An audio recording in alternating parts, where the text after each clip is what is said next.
Oke, kita lanjut lagi ke pertanyaan selanjutnya, Dok ya. Silakan. Baik, ini perihal curhatan pasien, Dok.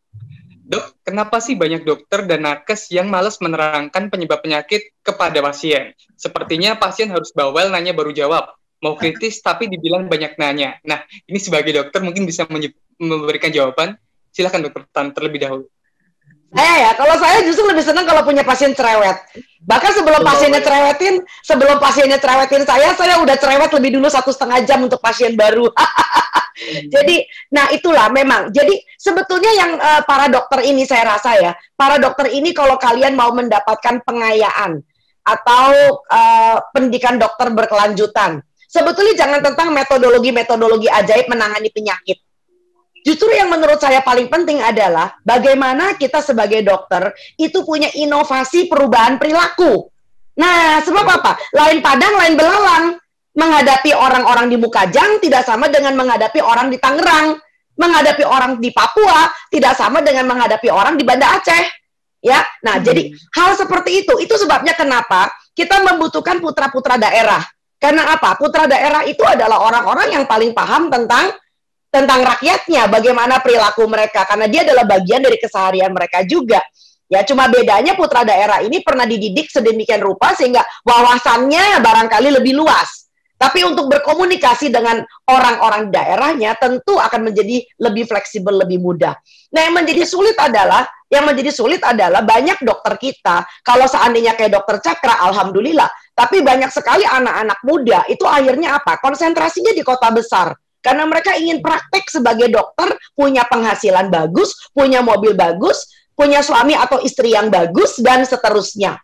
Ya, karena ya seperti yang saya pernah ngobrolin pada waktu kita ngobrol dengan Ketua Ikatan Dokter Indonesia, ya, Ketua ID, pengurus besar. Ya, jadi kita punya suatu image tertentu tentang dokter. Nah, sekali lagi, pasien itu memang mesti cerewet. Dan dokternya mempunyai kewajiban, bukan cuma berhak, tapi punya kewajiban buat nerangin. Ya, jadi kalau dokter-dokter yang malas bicara itu biasanya karena dia punya problem emosional aja kali. Silakan Dokter Cakra untuk menyambung. Jadi betul yang disampaikan oleh Dokter Tan, memang kendalanya memang seperti itu. Tetapi setelah saya bekerja di daerah, itu keterbatasan tenaga itu juga mempengaruhi bagaimana kita memberikan waktu yang singkat tentang bagaimana bisa menjelaskan banyak hal terhadap kepada pasien.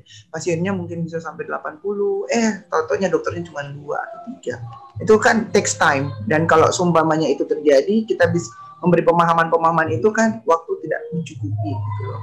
Nah, memang ada tempatnya sebenarnya. Cuman kadang-kadang di tempat itu juga ada wadahnya bagaimana mereka diberikan